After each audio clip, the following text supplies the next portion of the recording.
So I've come to realize and trust a little bit. It took me years to begin to trust my own instinct in figuring out that one needs to kind of blend data with a personal vision or a personal instinct. And sometimes you get that wrong, and then you just have to accept that that was a learning experience and move on. But you'll be surprised as you practice that how much it serves one. So I believe product managers ought to tune up their creative instincts and sit in a place of imagination, or as Disney liked to call it in the days, Imagineering, and figuring out what really resonates or what strikes them as compelling. Welcome to the Product Tea with Leah. I am your host, Leah Darin, and we are about to spill the tea with the best from tech about product growth and senior leadership topics.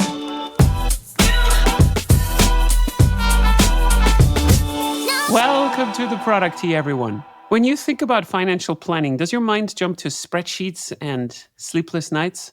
Meet the CPO of Brightplan, who is here to turn those nightmares into financial wellness fever dreams. This is not his first rodeo, too. Before imagining financial health at Brightplan, he spent over a decade at Salesforce, the company that I like to joke so much about because they have such an impeccable interface, where he led the Service Cloud to CRM dominance and cut his teeth at Oracle scaling alliances and e-marketing systems. Now he's on a mission to democratize financial success with Brightplan's AI-powered platform, blending ethical money management and smart tech innovation. His LinkedIn bio is a masterclass in understatement because he says, beyond building market-leading products, he's also engineered multi-million-dollar business units, negotiated globe-spanning partnerships, and architected SaaS platforms that even your CFO would swipe right on. He's here to drop truth bombs on product leadership, scaling ethical AI, and maybe why financial wellness might just be the sexiest phrase of 2025. Welcome to the Product Tea, Larry Robinson. How are you doing this morning? Well, yeah, thank you. That was fabulous. I'm doing well, thank you. Was that a correct description of everything? Wow, it was better than I could have imagined. So thank you.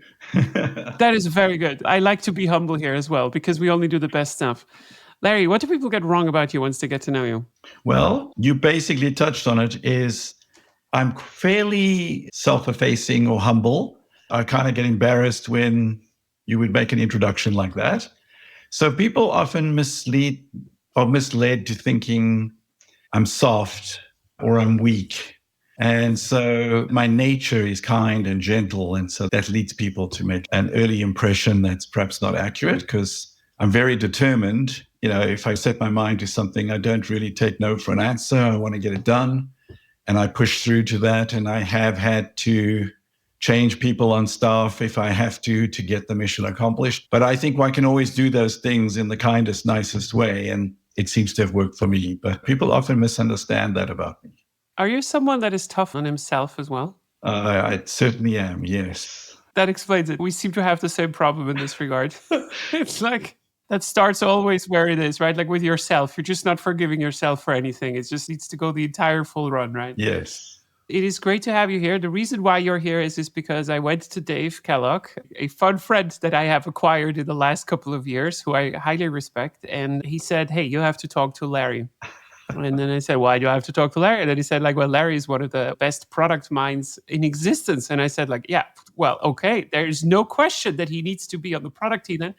And so we did. And then we met a little bit and we figured out a really interesting topic that I'm actually looking forward to quite a lot. Now, I'm someone that comes from product-led growth. So we talk a lot about growth. We talk a lot about data, right? So hey, what can we prove when we make decisions? For instance, when we're optimizing flows, how much data do you need? And I think a lot of the terminology that is underlying under this is this phrase of how to be data-driven.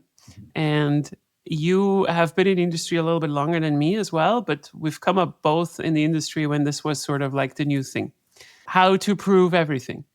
And yet you came into my call originally and you said that, sometimes what you learn with experience is to actually trust your gut over probably not all data, but, maybe regardless of what the data tells you. Can you elaborate a little bit on this, on what you're talking about here? Because I'm talking a lot about being data informed over data driven and so forth as well. Yeah, Leah, it's a difficult balance to, one can be a bit provocative and say the less you know, the better.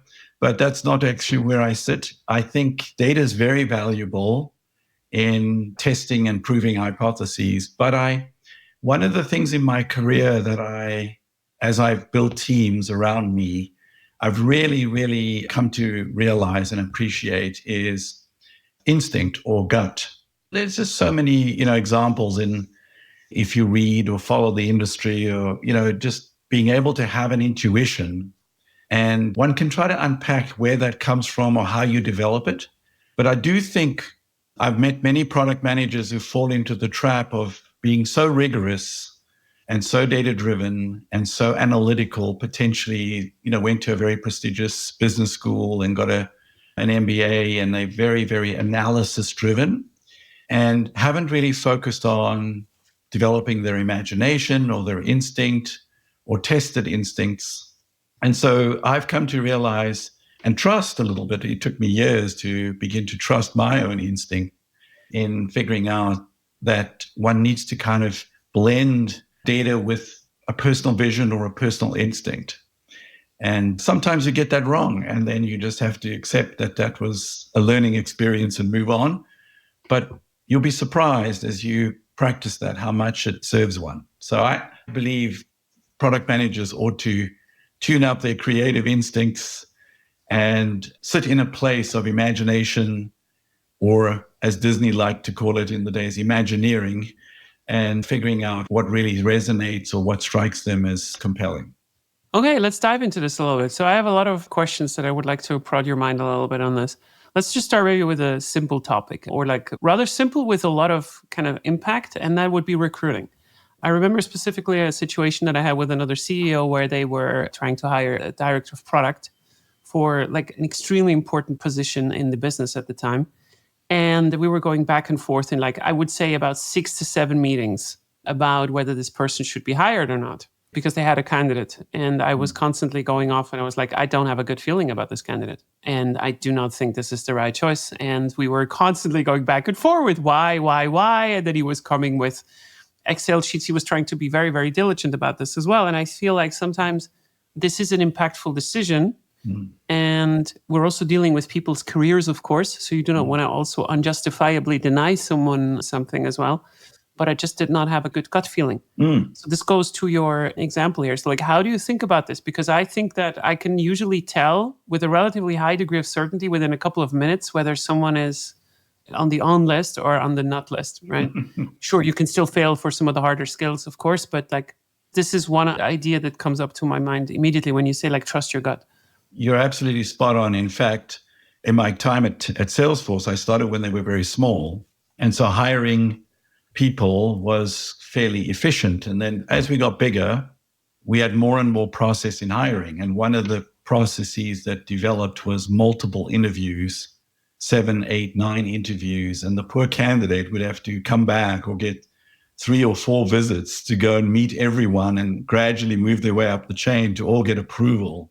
And it was detrimental because in a highly competitive market, those people were often not around for 9 interviews. By the 5th one, they'd already accepted another offer. And so we instituted something which you probably can relate to with what you just said is we did a round of 3 interviews in one day, 3 or 4. We got the thumbs up to go to the next stage, which was a presentation group interview.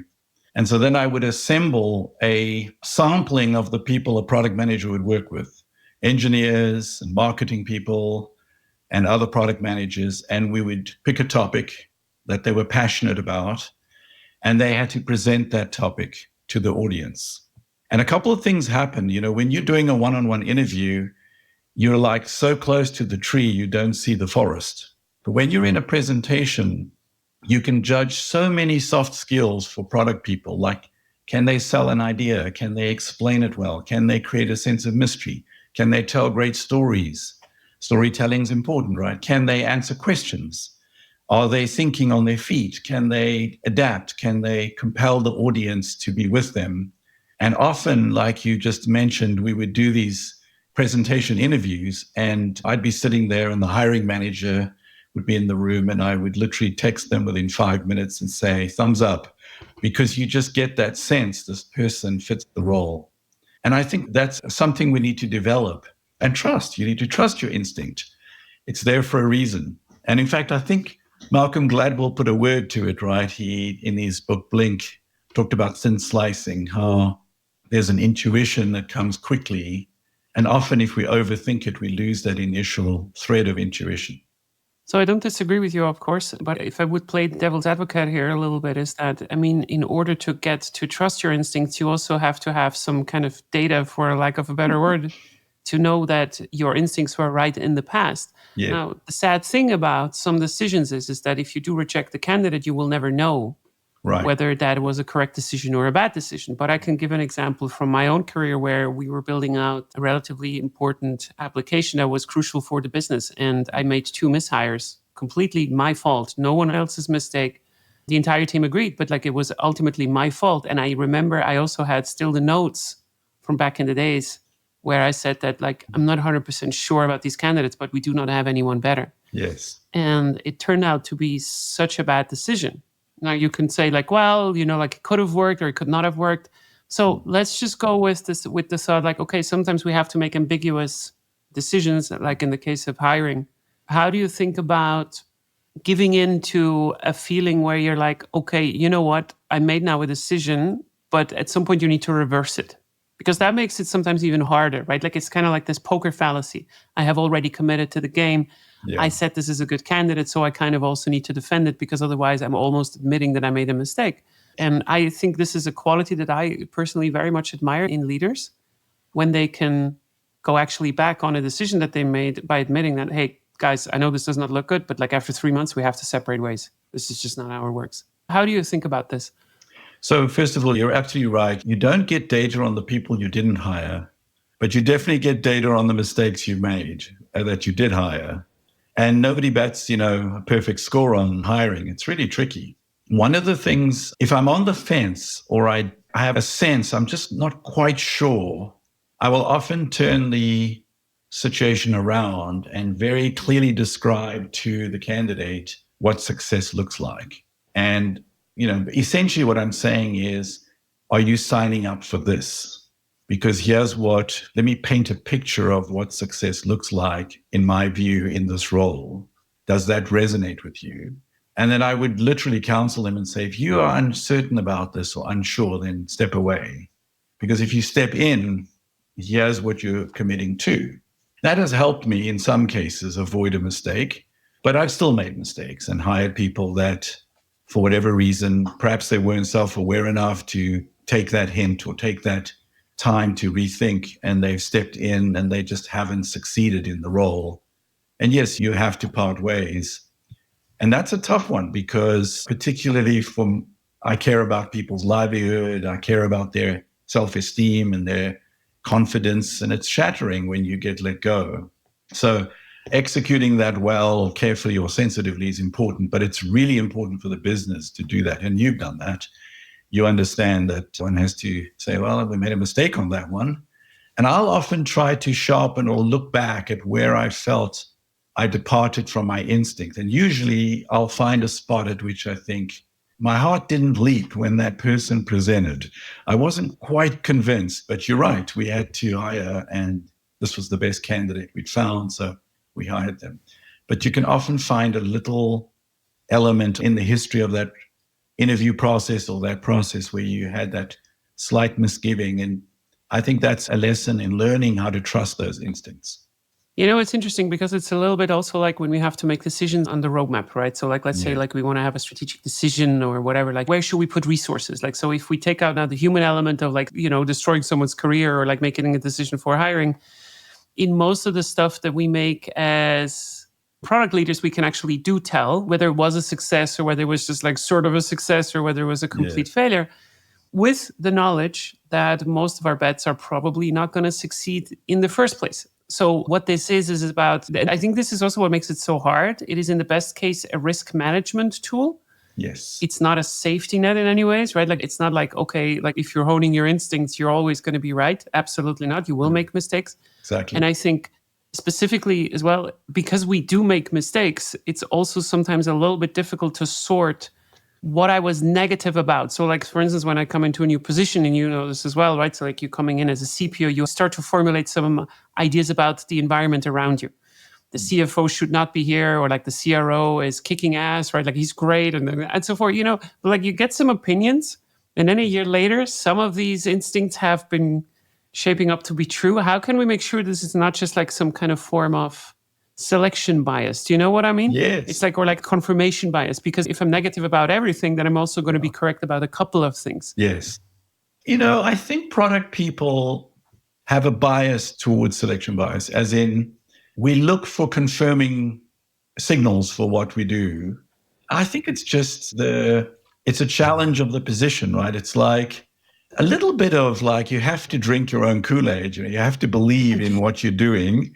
And you can also be misled by your own passion or excitement about something or instinct about something and end up perhaps not hitting the mark or missing or things like that. So yeah, it's easy to kind of develop. One has to develop that kind of refinement of that I missed the mark on that and why, and how can I learn from that? But also, it's a bit like in sports, they say the shot you missed is past, and you should never dwell on the past, right? Because athletes will often go to pieces if they focus on what they just did wrong, then they won't actually recover in the game. And so the best athletes have trained their minds to not dwell on mistakes, but to bring their A game into the next quarter or whatever.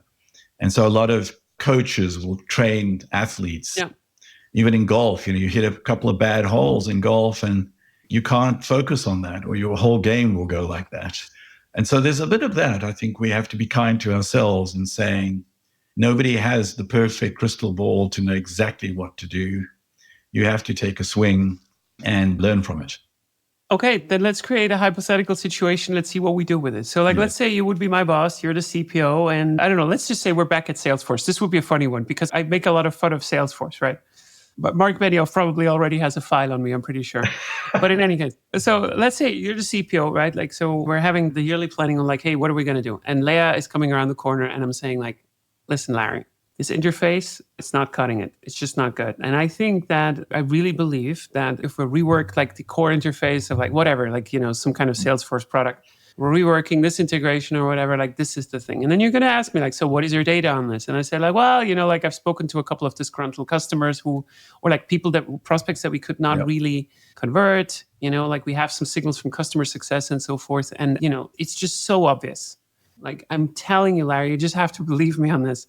So where does this go from instinct to like finding the bigger bets? Because we cannot just rely on instincts. That's not what you're saying. So like, how would you guide this particular conversation forward afterwards?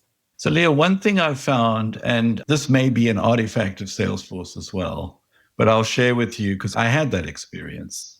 I was building out a customer service product.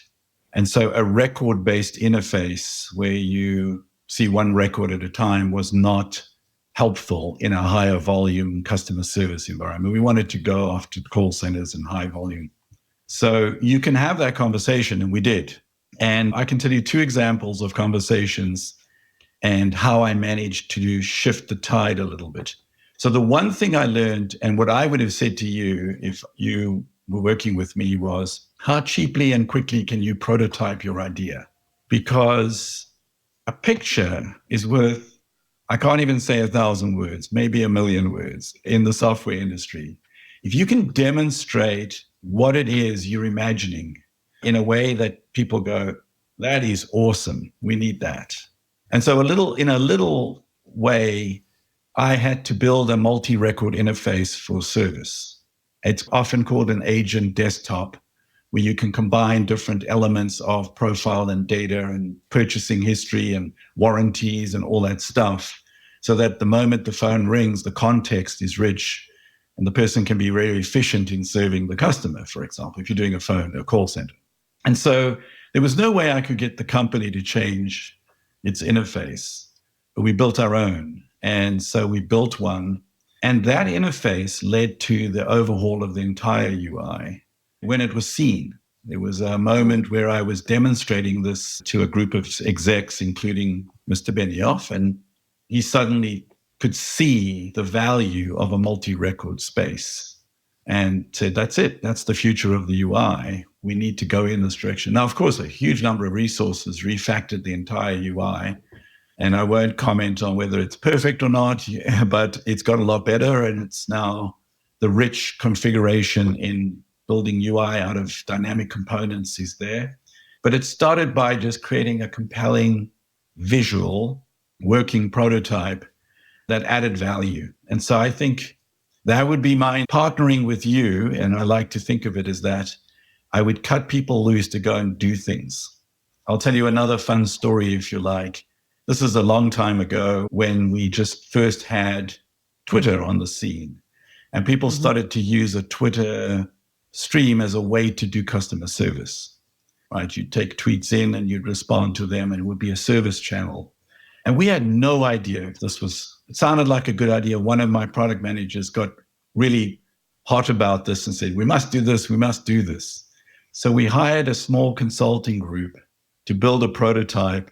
At the time, Salesforce has a platform, and we used the platform to do it outside of the core technology as an app.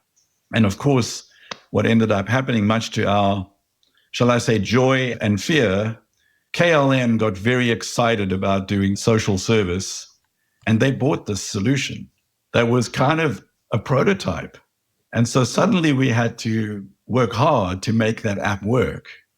But that really led us down a path of social service channels, which we then built into the core over time. But again, it was a very inexpensive, compelling experience that was built at very low cost that then proved, or if you like, had people experience the value, and that convinced them to say, wow, we should invest in this. So there's two little stories for you about that idea. So I would really cut people loose to try things.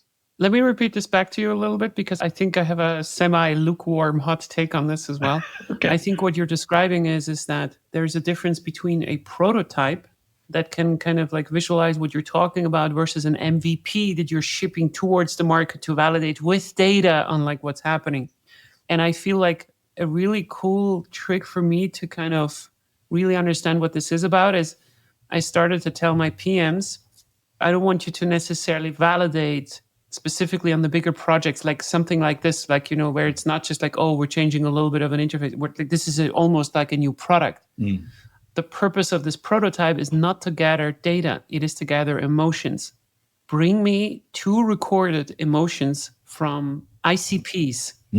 I don't care where they're from. As soon as you have those, we can talk about resources. Yes. Specifically nowadays, if you think about how easy it is to actually build prototypes now, like with the AI wave, it's crazy. Yes. It's, excuse my English, it's fucking insane. I can talk to an interface and it's going to build some prototype. This is what a lot of people are missing as well, I think. Even PMs are telling me like, yeah, but like the code that it produces is not safe enough. It's not about safety. It's not about production grade code. The hardest thing about shipping something is to know whether it is the thing that we should ship, not the building of it. Yeah. And I feel this is so powerful, you know, like if you say that, hey, show me 2 reactions from customers that you have shown this that tell you that this is the shit, this is amazing. Yeah. Then we can talk. Because then you also bring the PMs into this mindset of like, hey, you know, like we have to sell it. We have to also like market it in some kind of way, you know, like without marketing and involving sales in some ways, you know, like we need to get access to also customers. And I feel like this is more powerful than this spaghetti approach where we just like throw stuff on the wall and see whether it can be validated through quantitative data. So there you go, Leo. You said something that should be in every business school when teaching product management: emotion. We never teach that. Right? We teach analysis paralysis. We teach design. We teach user experience testing. Can you perform these functions without guidance? But I love your point about emotion. That's a very underrated reaction to things you build. It needs to evoke an emotion. You're right. It needs to sit well, and you need to that is a great element to add to any formal education on being a product manager is, do your product evoke an emotion? You can even look at it from the data perspective. Like if you have 10 prospects, like 10 customers, and you are theoretically, you are evoking emotions in 3 of them. Yes. You're going to find them. right? So like if you do find someone, the likelihood that it is what you think it is, like the change needs to be big enough. Like this is always what we're talking about when we talk about like 10x ideas or whatever. And I honestly think that people are still thinking too small, but they also never really learn it in that way. Like too many PMs, specifically product managers. So this is less about growth. This is more about product. They never really learn how to think bigger. You do not need to prove anything with numbers and, like going through the business cases until you have found someone that is excited about your idea on the outside. You really don't. Because this also makes then the entire idea easier afterwards. And I think like this is where we get lost sometimes. We try to build business cases with the numbers first. And then we try to find the emotion, which is kind of like, everything that you described as well. It's like pitching a business. We are small founders inside of a business. I don't want to use the word CEO because that's usually, it's not a good metaphor, I feel like. And Leo, you also mentioned something else that kind of you led me to a thought, and that is, I don't know if you've experienced this, but I live in a perpetual state of dissatisfaction with our product. I always wanted to be better. What I had in mind when we started is a long way from what we have now. Oh, man. Yeah. Perpetual dissatisfaction. That's something I've had to learn. I kind of in my younger years was a perfectionist and I wanted to get things perfect. And I had to learn that there is no such thing. And so, sometimes I built things that worked, but they were crappy. And I got, people said, when we built the next version, I mean, jokingly, a senior guy that I really respect said to me, "You're going to get it right this time instead of that crappy stuff you did last time." To which I said to him, "Well, yeah, it was crappy, but 50,000 people use it every day. Do you know that?" And he had no idea, but I knew the usage. And so I almost, one can be ashamed of some of the early products you produce. And you go, "My God, did we really ship that? Did we really get people to use that?" But, we don't have infinite resources or infinite time. And so we have to just have a vision of making progress. And that's been hard. I think I find that hard. How do you relate to that? No, I'm 100% with you. I'm not sure this goes into the same direction, but have you ever seen an idea from anyone that has been pitched towards you that was complicated and successful? No. I never have. I never have. I honestly feel like, because what you described, like it evoked a couple of emotions in me, because it's like we always start like with this clean Excel sheet, right? Like, and then we have 2 cells in there and the solution is kind of simple. And then another person is pitching and wouldn't it be nice if we also did this? And then wouldn't it be nice if we had this? Even aside from all the complexities that it would already take to kind of implement the simple solution, right? I think this is what you're alluding to a little bit. But I feel like because we have such a big imposter syndrome in this kind of industry, some people start to check out when they do not understand something fully. And that was me 100% earlier in my career. And now I'm in a position where I'm saying like, listen, if I don't understand with my experience what you're talking about, if I do not really understand, and it goes a little bit to your point of like, hey, have something to look at, right? Like to kind of understand it. If I don't understand it, you don't know what you want to build. And if you do not know what to build, then the market will not know what to buy. And the engineers do not know also what to code. I just don't think, maybe, but like, am I overly simplistic on this one? I honestly don't think so. Like, I really do not think that the complex stuff is usually worth it. It just isn't. Complicated, maybe. And making a start and simplifying things and making some simplifying assumptions is absolutely essential. And my current team, I have a team of fabulous people that I've assembled around me, and they've been with me for a number of years now. But the joke is they'll grab time with me and say, "We want this meeting because we can't make it any simpler, but we think you can." And so I have this way of just saying, "Oh, well, let's start here and let's not solve that problem. Let's just do this or whatever." And so we often play around with, and it's amazing how much they've developed and grown. They don't ask me that as much anymore because they're now so practiced at starting with an idea and then saying, what's the essence of the idea? And let me start there with the simple essence. And so you could imagine, pick anything you've done. There's usually one overriding reason to do it. And if you stick to that, and let's see if we can nail that one thing, that we were hoping to do, it can often lead you to not get in your own way with over complex thinking, right? Okay, let's say we agree on this, right? So like we start with having some ideas, then we try to keep it simple and we understand it. And also I'm with you. I think that keeping things simple through the duration of a project, if you want to call it a project, I don't like the term project because project always means like that there's a start and an end date, which is usually not the case. Yes. So if the art is about keeping it simple, how do you think about this when you think about like the bigger throws, right? So like, let's say we have something where we have to dedicate resources to build something that takes like 6-9 months at least. Yeah. There are people like Jason Fried who say that you should not build anything in your life if it takes longer than 6 weeks. And I disagree with Jason there a little bit. I've had him a couple of times on my podcast. I'm saying that, look, your model is a good one. It really is, because there are a lot of opportunities that take less than 6 weeks. And I think that's good.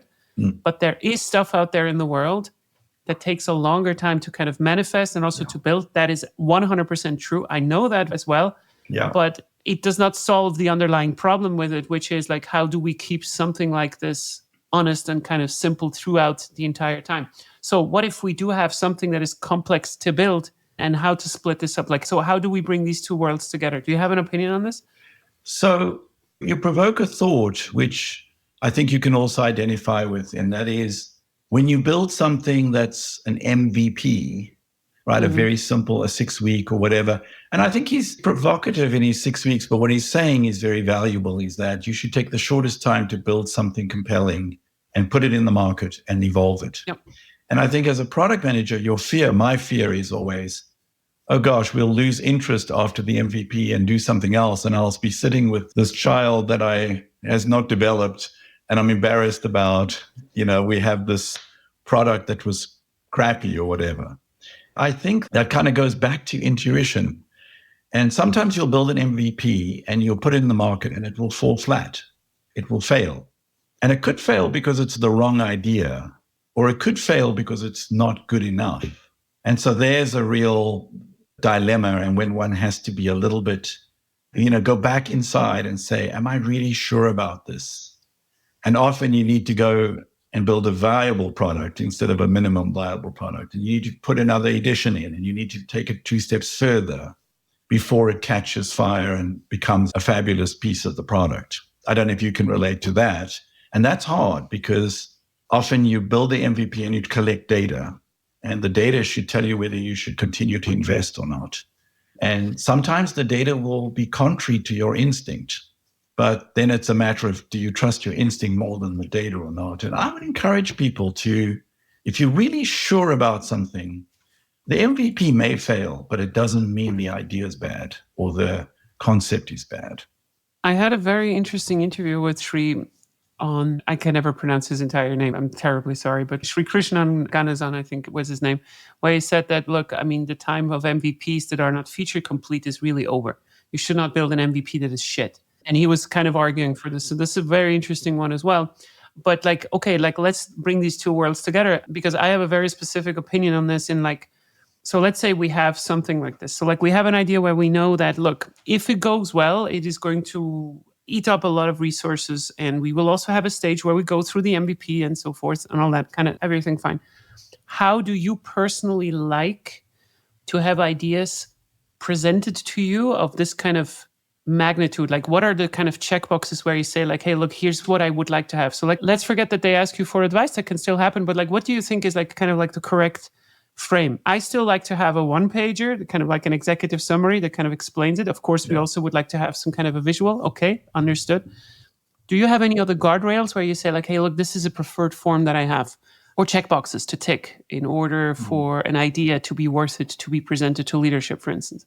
I think, again, all the things you said, obviously you want a compelling story and a main point, right? And you want it visually compelling so that people can experience it and have an emotion to it, particularly in management as well. The more senior leadership you try to pitch, the less brain cycles you have or less attention span you have. They've got a million things on their mind. So the point has to land, and it must be the main point, and it must be compelling, and it must be visual. And it needs to obviously resonate with you if you're going to take it forward. You need to be getting excited by it. and say, well, this is great. I'm passionate about this myself. Because I think passion is what drives a lot more consideration for funding or for investment is, here's what we could do. Here's the mark. Here's what I think it'll do for us. Here's how many people are asking for it. Here's an estimate. But more importantly, and this may be another reason, Leah, you push people in a direction is this will give us leadership in the market because nobody's doing this. They're all doing something like it, but this element is beyond what others are doing, gives us an opportunity to claim some leadership. And so that may be another compelling story for senior leadership about why you're making a moderate investment or a reasonable investment in a particular area. And something that kind of leads me to is I believe one should always be looking at doing things that can create leadership. I love it when companies follow what I do or try to copy what I do, because then it tells me we're doing the right thing to set a trend. And you know what? If you're defining things or you're creating things that people are following, gives you an opportunity to just stay out ahead of that and innovate ahead of that. So those are some of the things I like. And one of the compelling things is to help people get an idea of how an investment in an area will lead to a leadership position for the company or the product/company. So one thing that I'm still trying to get a little bit together in my head, and this is also something that I feel like I struggle with myself when it comes to planning this kind of stuff. You talked about something very specific. So you said like, hey, like this particular thing is going to give us a leadership role in the market, whatever that means, right? So this is a very aspirational kind of outcome. It is an outcome. Yes. Right. But there's not a number behind it where you just say like, hey, like this is 5 to 10 million or whatever. Yeah. I mean, at some point we need to talk about numbers. What I am wondering is that I grew up in a kind of product management style, at least in the last 5 to 6 years, I would say, where we talk about very specific hard numbers. So specifically when we talk about quarterly plannings and so forth, we say that, we will reduce the support tickets on that side by that much percent. And, and if we're executing this stuff, then we're going to do that. So these user metrics that translate into revenue, so like value creation versus value capture metrics, yes, they're not the same thing versus what you were just talking about, right? So like this initial stage of like, this is giving us leadership. At some point, we also need to translate this. What does it mean to have leadership? But like, when do you expect people to deliver hard numbers before testing them in the market? Like to say like, hey, like this is an idea that is giving us $1 million, or like this is an idea that is giving us $2 million if we're executing it right. So confession, Leah, I don't think I've ever drawn such a tight connection between a particular revenue monetary impact and something we're doing. I've tried that and I often get it wrong. I might say we do the analysis and we discuss it and we build the spreadsheet and we say, well, this is going to cut costs by 30%. And then it doesn't. And you say, well, it only cut it by 10%. But I've often found it's very hard to predict that what you're going to build will have a particular numeric benefit. And that's why I said, if you do something innovative that no one else is doing, then you give some ammunition to the marketing engine to position and to create interest and to drive leads. But I could never quantify for you how much more effective that is.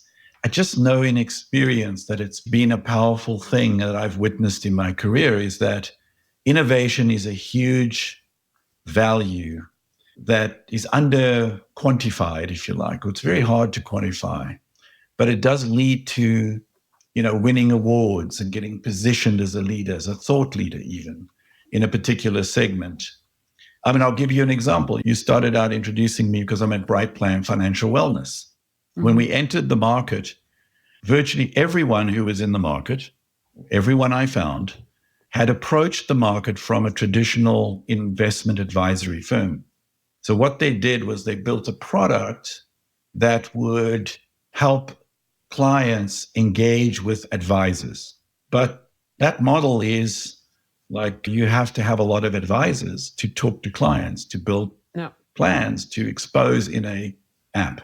And when we approached this, we said, gosh, fundamentally, couldn't we do it all in software? And so we took the approach, we came at it not from an advisory firm perspective, but from a software perspective to say, can we digitize financial planning? And so can we flip the equation where the product does the planning? And yes, we need to have some humans, but the ratio of product to human is completely the opposite to what was common in the industry. Now, that could fail. Of course, people say, well, that's nonsense. I'd rather have my advisor and talk to them. Well, then that's fine. Go ahead and do that. But the reality is, it is such a different position that it begs consideration, and it helps you create a category and create some thought leadership in a market. That was 8 years ago, we had that philosophy. Now you would think, well, it makes complete sense with AI that we could use AI to do financial planning. But we started with that premise in mind, for better or worse, and we pushed that message, and it helped us differentiate the company. So that's kind of what I mean by, can I quantify the impact?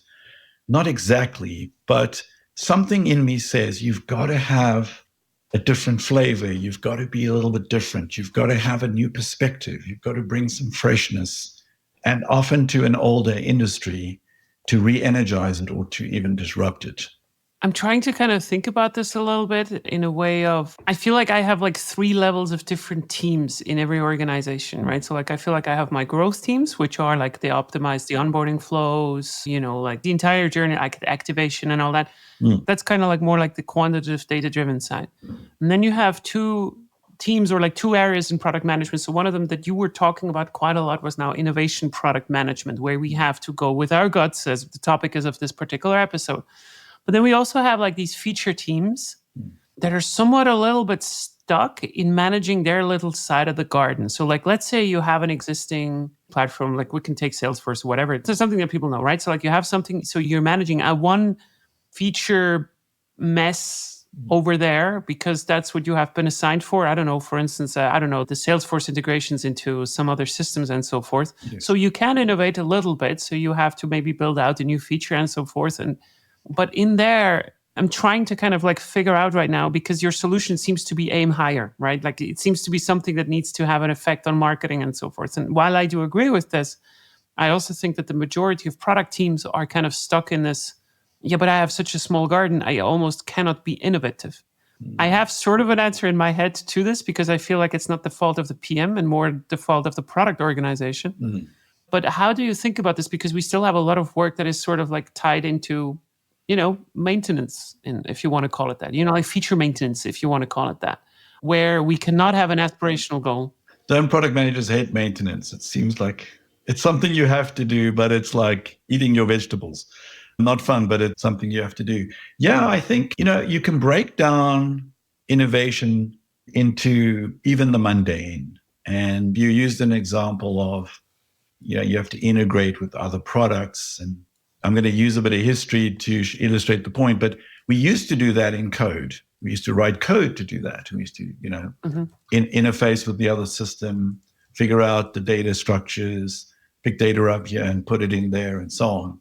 And now we're at a stage where there are companies that say, you shouldn't write any code. You should be able to do this completely visually. And so that would be an innovation, right? To say, how do I make it simpler? How do I make it smarter? How do I make it easier? And I think you're talking about Salesforce, one of the successes of the company and the product was the configuration element, where they trained up an army of administrators who were not engineers, but could accomplish great value for their companies by doing configuration. So I think there are opportunities at every level to say, maybe there's nothing you could do different. If you have to do something, it's just a matter of checking the box. But if possible, even in the smallest way, I'll give you an example from something we built recently. We wanted to do budgeting. There are lots of budgeting apps out there. And in fact, I had a wonderful guy who had retired from Intuit, who was responsible for the acquisition of Mint. And Mint, as you know, was a very popular budgeting tool. But when I approached budgeting, I said, people start in January with a New Year's resolution that they're going to build a budget. And then they overcomplicate their budget. And by April, they're so frustrated, they give up. That was my premise. And I said, what if we take out all the configuration and make it super simple? There are only 12 elements of your budget, 12 we call them buckets.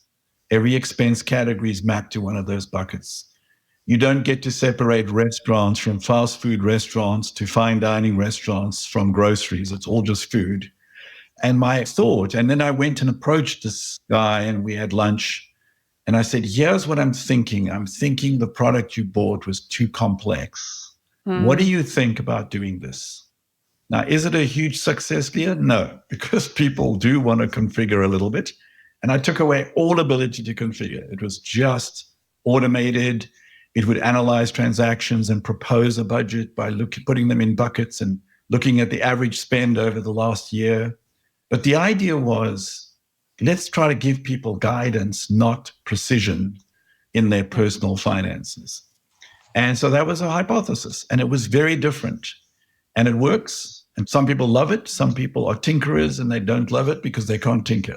So that was my experience of trying to do something with a slightly different perspective. You said something very interesting there, because I feel like this is a trend that I'm witnessing right now a little bit in the markets. And I've talked about this company quite a lot. Like Superhuman does this in a very, very clever way. When you are building something that pisses off other people, right? So like, hey, this is a part of the process in my day that just really annoys me. And I can speak on this as a board member or like as someone that also has been in leadership teams, specifically like making a budget. The word budget triggered me, of course, is something that is just very, very annoying for a variety of reasons. Sometimes you have to do it for legal reasons, sometimes, but like most of the time you have to do a budget for planning reasons, right? Yeah. So like you want to make decisions, you don't want to end up in a situation where you run out of money and so forth. So all of this is kind of good. So when you are trying to make something better and you do think that it is innovative and it really changes in how the old world works now versus the new one, like is it a genuine step forward? You cannot leave people to their own devices in how to explore this particular solution. What I mean with that is you need to already think about how does someone now experience this new solution? How do they get to this new value when they know the old world? Do you know what I mean? Yes. So Superhuman does this they've talked about this quite a lot, about arresting the attention of the user. So a very specific example would be they do not let you cancel the onboarding. Yes. You need to try out their hotkeys because it's a product where you have to press hotkeys to get through your inbox and so forth. Yes. Because they said, like, look, we cannot just like let the customer experience it by themselves because it is such a new thing that we have to guide them. And this is so important where you have to make a decision. And I feel like this is where people or like product managers usually do not think enough about how much of this should be self-served, how much of this should be guided by us where we have an arrested attention, and how much of this needs to be maybe even shown by a salesperson. I never had this conversation with PMs because some of the ideas are so genuinely good and new that they need to be explained by an actual person before we get to a world where it is actually self-explaining. Yes. That is at the heart of every intuition. And that's why sales is also such an important factor in this entire business. Yeah, it was a bit of a tangent, but like this thought is starting to like formulate itself within me in the last couple of years for sure. I mean, in some ways, I bet you use a classic example of lots and lots of features was in word processing. And along comes Google with Google Docs and, oh my gosh, it doesn't have this and it doesn't have that and it doesn't have the next thing. And you just use it anyway. And then 6 months later, you've forgotten what it doesn't have because you're getting the job done.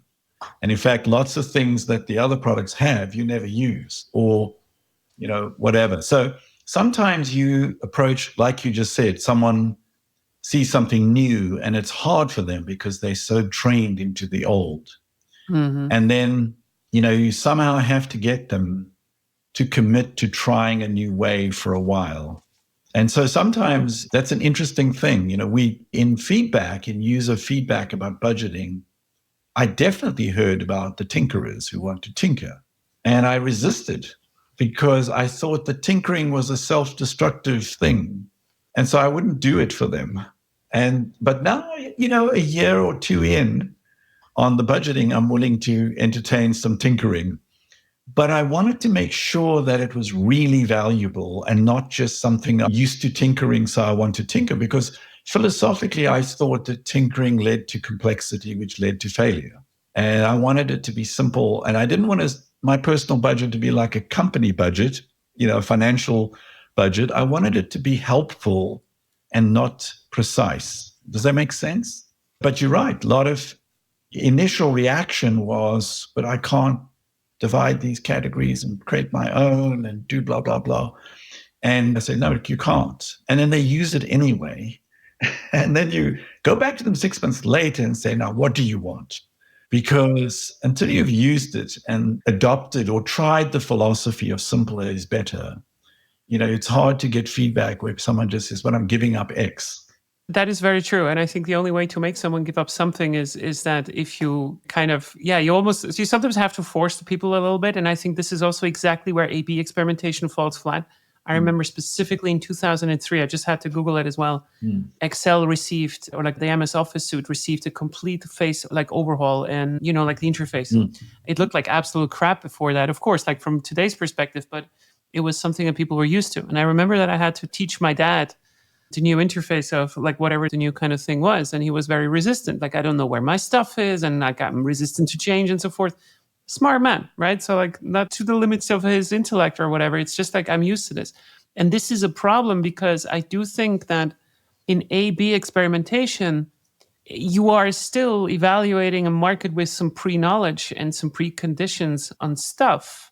So you might not be able to prove it, but maybe 4 or 5 months later, you might actually be able to prove it because now the people were actually starting to get used to it, right? Like this is one of those things that makes it so hard to kind of prove it with your data because the ceiling of your new solution might be so much higher, but you cannot see it because you're only testing it for like 2 to 3 weeks. And I think that's a very important point to kind of take back. The more innovative your solution is, the more guided you have to make the journey from the customer to it. And with time, you can also release it, of course. Yeah. There's another piece of your dad's story that I like. The crappy product that he'd learned to use, he was very attached to, even though it was worse, because he got the job done. And human beings, once we learn something and repeat, in our minds, it becomes natural. So when you show somebody new that product, they go, my gosh, this is a terrible interface. But the person who's learned to use it has forgotten that experience and is now just, they're adept at using the function keys or whatever, and they're just shooting through it and getting it done. And to them, it's easy. And so sometimes making something better and shifting them means they still go through a new learning phase, which feels awkward, even though the product they're leaving technically or objectively was far worse. It's a fun experience, isn't it? I feel like with experience as well, like the first time I got into more of leadership discussions as well in my career, I started to kind of notice that, hey, it's actually not more data-driven. Yes. It's actually less data-driven. It's actually much more on the emotions. Also, like in board discussions where we do mill a lot of numbers, of course, like you have to also control the business. But a lot of the stuff that we talk about is really aspirational. Yes. For a good reason, right? Like the things need to be big. It's going to everything that you said. And I think if you cannot imagine the success of a product, if you cannot imagine the good outcome of something, then the little optimization that you're going to do on the side just because you want to be safe is definitely not going to cut it. Correct. Larry, this was an absolute fantastic conversation. I wish we could go on for another 4 hours, but we can't. Thank you, Leah. Do you want people to contact you? If so, where should they do it? Well, they can do it on LinkedIn. They can contact me on LinkedIn if they like. That would be a great start. Yeah. Cool. And I'm going to give you a personal story as we end. I don't normally wear Hawaiian shirts, but I chose to get colorful today. And because in the early days of Salesforce, we had a lot of fun. And Friday was Hawaiian shirt day in the office. So not everyone did it, but you could have fun by just dressing up on Fridays. And so since it's Friday and I'm meeting you, I thought, why not make it a fun Hawaiian day and enjoy it? So there's a little background to why I chose this shirt for today. That is very good. I should make this a regular habit. Like people can only show up with either tea or with a Hawaiian shirt. Yes. Thank you very much for coming, Larry. This was a great episode. Babo. Thank you so much for listening to The Product Tea with Leah. If you don't have enough yet, you can subscribe to my podcast right now at Apple Podcasts or Spotify, or you can head to my website, leahtarin.com, which is leahtarin.com, where you can find much more of my material or just want to work with me.